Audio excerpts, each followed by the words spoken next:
예수님께서 하나님의 아들이신 것을 사단이 제일 먼저 압니다. 그렇지만 하나님께서 대안이 없으시지는 않습니다.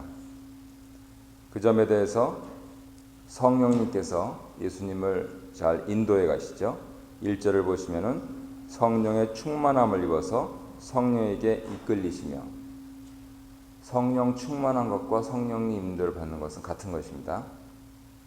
그래서 사도행전 2장에서 오순절 역사가 성령 세례, 성령 충만, 사도행전 1장에 나와 있는 예수님 말씀을 한다면 아버지께서 주마 약속하신 것, 우리가 기다리면 아버지께서 허락하시는 것, 그것을 성령님이라고 예수님께서 특별히 1장에서 말씀하셨습니다. 그래서 성령 세례와 성령 충만은 다르다. 성령 충만이 뭐냐? 방언하는 거다. 틀리진 않는데요, 맞지도 않습니다. 전도를 아무나 하는 게 아닌 것처럼 성령 충만하여서 방언하는 것도 아무나 하는 게 아니고요. 더구나 교회 안에서는 통역 없이는 방언하지 말라 하셨습니다. 차라리 예언해라 그러셨습니다. 예언이 뭡니까? 하나님 말씀, 주신 말씀 전하는 게 예언이에요. 그러면 우리처럼 묵상하고 성경 공부하고 하면서 나는 다 그 깊은 의미를 모르지만 내가 믿는 바를 성경을 펼쳐놓고 다른 분들에게 특별히 누가복음 4장 1절로 13절 말씀이 필요하도 하나님께서 내 마음에 감동을 주시는 분에게 내가 내 돈 들여서 내 가스비 들여서 찾아가서 그분에게 무슨 일장 연설을 하는 게 아니고 두런두런 얘기하다가 성경 말씀이 하나 있는데 우리 한번 같이 한번 읽어주시겠습니까? 그러면서 그분에게 스스로 이 성경 말씀을 읽도록 하시면 누가 역사하시느냐면 하나님, 성령님이 역사하시는 거예요. 그러면 내가 뭐 예수를 믿으세요, 뭐 어쩌고저쩌고 얘기를 안 하고 하나님 말씀만 그저 펴서 그분 읽도록 도와주시면 하나님이 하신다. 특별히 오늘 마귀에게 시험을 받으시면서 그 내용을 아주 예수님께서 정확하게 살아버리십니다. 첫째, 둘째, 셋째 시험은 다 아시는 내용이기 때문에 어떻게 성령님의 인도하심을 받는 성령 충만한 삶을 사셨나 하는 것을 구구절절히 설명하지 않겠습니다. 근데 중요한 것은요, 성령님의 인도하심을 받을 때 이 모든 날, 그 위에 40일이죠. 40일은 신구약 성경을 통관하면서 풀로 찼다 하는 의미가 있습니다. 우리가 목조 이끄는 40일 함께 두 차례에 걸쳐서 벌써 했는데요. 그러한 깊은 의미 가운데 풀로 하나님께 인도하심을 받으면서 성령님의 인도하심을 받으면서 특별히 몸을 가지셨기 때문에 약해지셨어요. 그래서 그 약한 틈을 타서 몸의 현상으로는 줄이신 틈을 타서 마귀가 옵니다. 그리고 하는 일성이 뭐냐? 내가 만일 하나님의 아들이거든. 그래서 꼼짝 못하게 그렇게 시도를 합니다. 첫 번째 시험은요, 돌이 떡이 되게 하라 이런 건데, 이것은 예수님께서 마치 모세처럼 이스라엘 백성들을 인도하기 위해서는 백성들을 먹여야 될 거 아닙니까? 지도자가 되려면 먹여야 되잖아요. 그랬을 때 줄이지 않고 먹을 수 있도록, 그래서 심지어는 먹을 게 없으면 돌을 떡으로 만들어서라도 백성들을 줄이게 만든다. 자, 그러면 그거를 직접 해봐라. 그렇게 시험을 했던 것입니다. 그에 대해서 예수님께서는 기록하기를 하여서 하나님 말씀에 의지하시고 사람이 떡으로만 살 것이 아니다. 이렇게 대답을 하셨습니다. 네가 돌을 떡으로 만들려고 하는 것을 내가 거부하는 게 아니다. 너는 떡을 먹어야만 살 수 있다고 가정을 하고 그렇게 얘기하고 있는데 떡을 먹기 이전에 해야 될 것이 있다. 떡을 먹는 사람이라도 살 수 없는 상황이 생긴다. 어떤 상황입니까? 하나님 말씀을 받지 못하는 상황입니다. 그래서 말씀하시기를 사람이 떡으로만 살 것이 아니라 이렇게 대답을 하셨던 것이죠. 모세처럼 위대한 선지자가 되라 라고 하는 그러한 시험에 대해서 선지자는 하나님께서 세우시는 것이지 자기가 스스로 선지자 되는 건 아니다 하는 그 말씀의 다름 아닌 것입니다. 저차원적으로 네가 선지자라면 떡을 만들어라 라고 하는 것에 대해서 고차원적으로 사람이 떡으로만 사는 것이 아니다 이렇게 대답을 하십니다.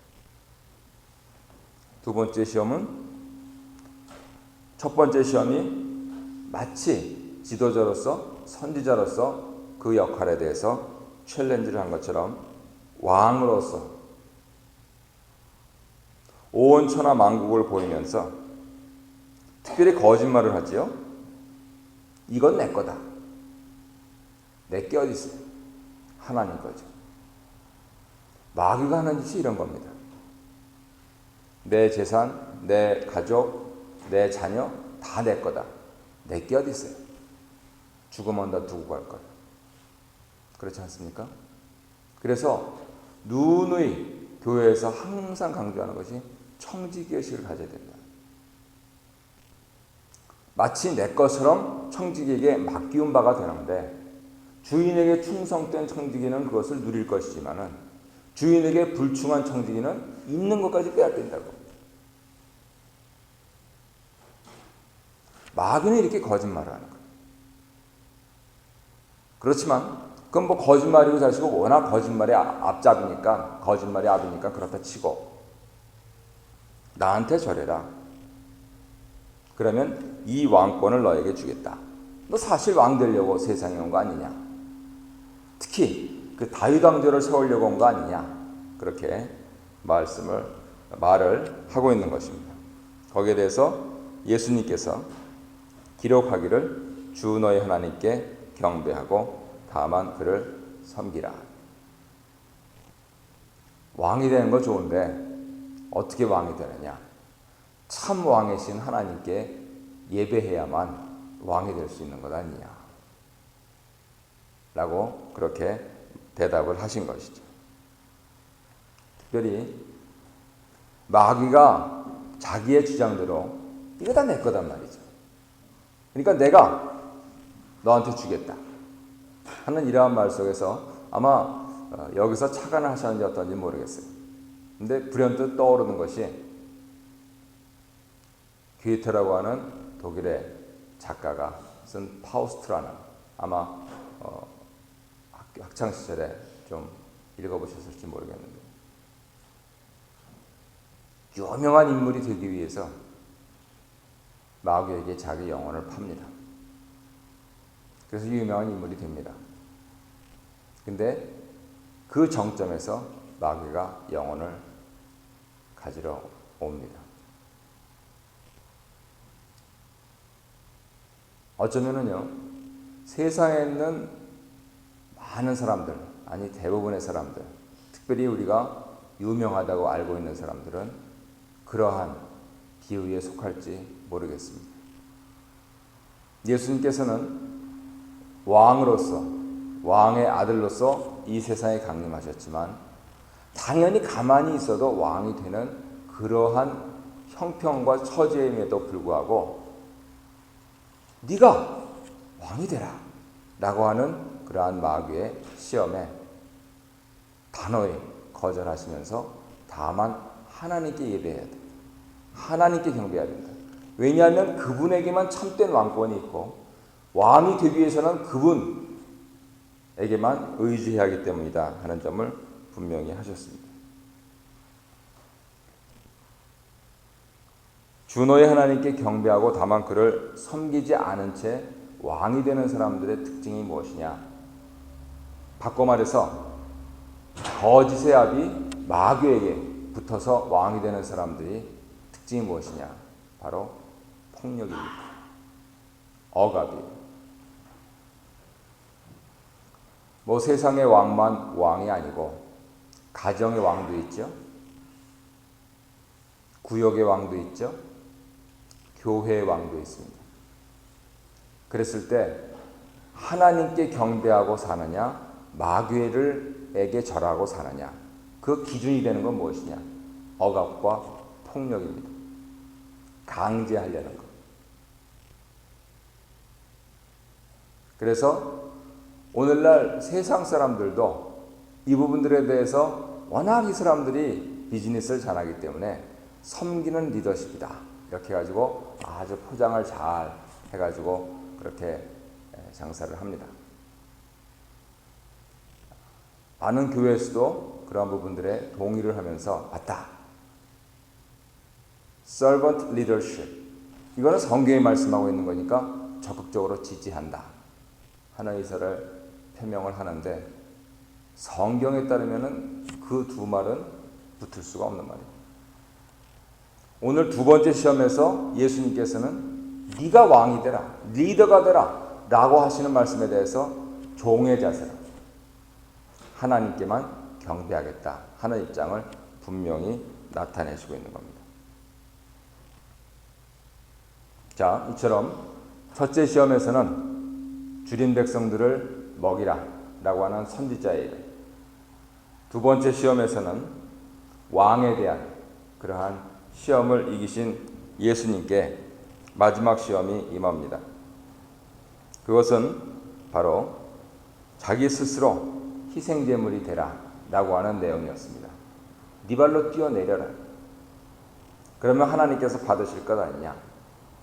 선지자 되기도 싫다, 왕 되기도 싫다, 그러면 차라리 희생제물이라도 되라. 제물을 바치는 분들을 뭐라 그럽니까? 제사장이라 그러죠. 우리가 히브리서를 공부를 해서 잘 아시겠습니다만 예수님만이 유일한 제사장이시며 제물 아니십니까? 그랬을 때 그 제물이 되라. 바꿔 말하면 네가 제사장이 되라.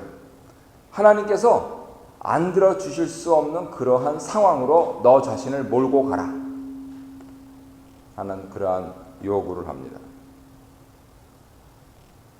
이 점에 대해서 예수님께서는 말씀하시기를 주 너의 하나님을 시험치 말라, 이렇게 대답하셨습니다.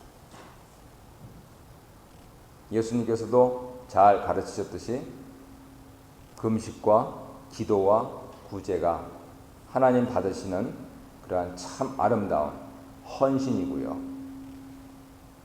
신앙의 자세인데요. 금식과 기도와 구제를 하나님에게 칼을 들이대듯이 써버리면은 그것만큼 참남한 게 없습니다. 근데 의외로 많은 신앙인들이 그렇게 합니다. 때를 씁니다.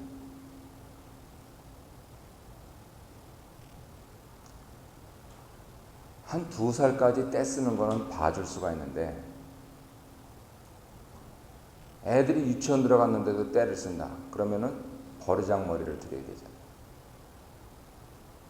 그런데 이상하게도 신자들은 30살이 됐어도 때를 써요. 그래서 정신을 바짝 차려야 됩니다. 그렇게 때를 쓰면서 하나님을 시험하는 것이 아닌가. 이 예수님의 세 번째 시험은 특별히 자기 자신을 자해하면서 그렇게 하나님을 코너로 몰고 가라. 그러면 하나님께서 받아줄 것 아니냐. 아, 이렇게 네가 기록하기를 그러는데 그 기록된 거 아니냐 라고 하면서 빈정되는 마귀에게 예수님께서 단호히 고차원적으로 거절의 뜻을 표명하신 것입니다. 정리하자면 선지자와 왕과 제사장으로 오신 예수님에 대해서 네가 선지자가 되라, 네가 왕이 되라, 네가 제사장이 되라 라고 마귀가 시험할 때 예수님께서는 말씀에 의지하여서 나는 하나님만 바라겠다. 그렇게 몽골의 이영규 선교사님의 내려놓음이라는 책이라고 그렇게 집계가 됐다고 합니다. 참 제목을 잘 잡으셨어요. 하버드 대학에서 박사를 하시고 자비량으로 몽골에 선교사로 가서 하나님 주시면 먹고 안 주시면 굶고 하는 그러한 삶을 사시는 분의 이야기이기 때문에 참 감동적입니다. 뭘 얼만큼 더 내려놓아야 하는가 라고 하는 부분들에 대해서 많은 도전을 준 그러한 책이었는데요.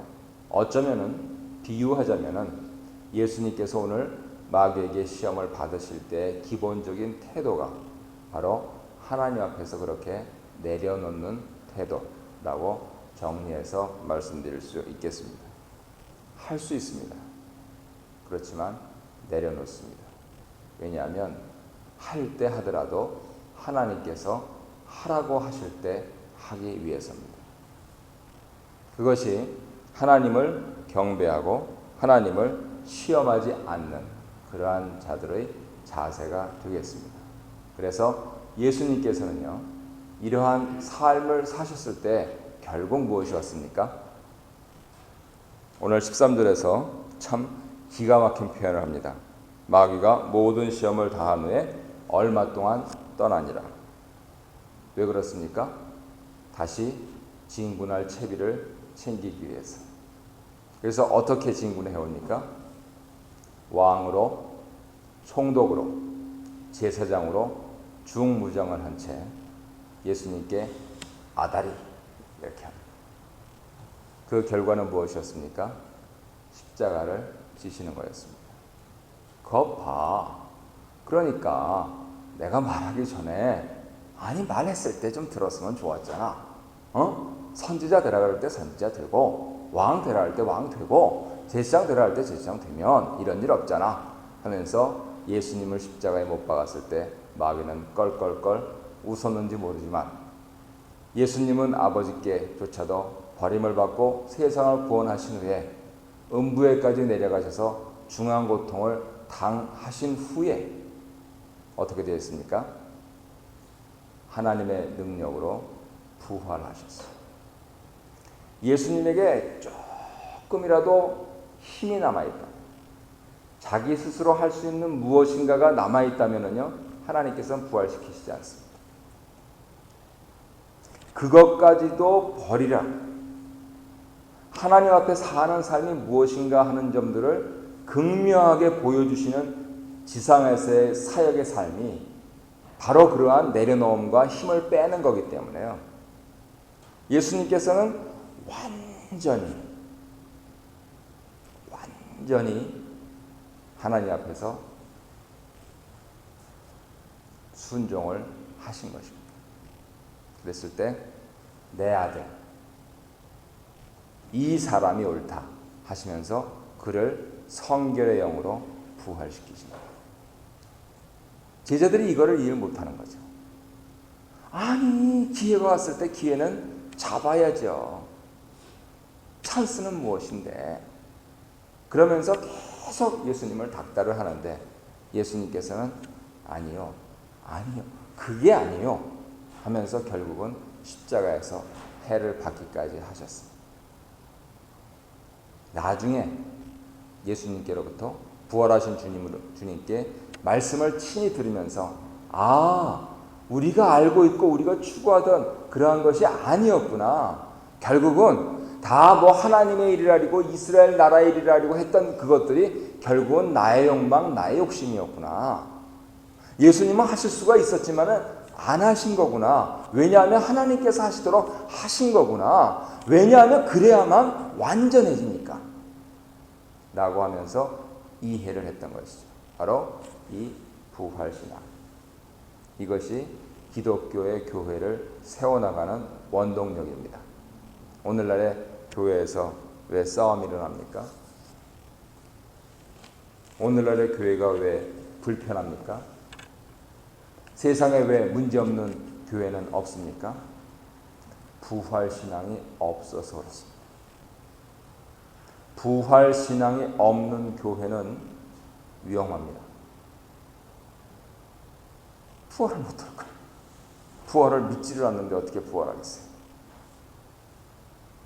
그랬을 때 여전히 마귀에게 시험당하고 있는 교회가 될 수 있습니다.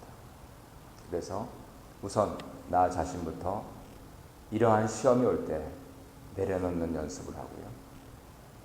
순종하는 연습을 하고요. 말씀대로 사는 연습을 하고요. 그리고 무엇보다도 과연 내가 이 부활 신앙이 있는가? 예수님께서는 이 부분에 대해서 확실하시기 때문에 아무리 좋은 것이 들어와도 전부 하나님께, 어떠한 제의가 들어와도 어떠한 시험이 와도 하나님 이것은 어떻습니까? 하나님 어떻게 할까요? 라고 하면서 계속 하나님만 의지하고 결국은 십자가까지 지셨는데 바로 그것이 의의 길이고 옳은 길이었다 하는 것을 증명하면서 사신 것입니다. 오늘도 부활신앙을 가지시고 내 앞에 태인 십자가, 앞에 있는 것을 즐거워하면서 소망 가운데서 잘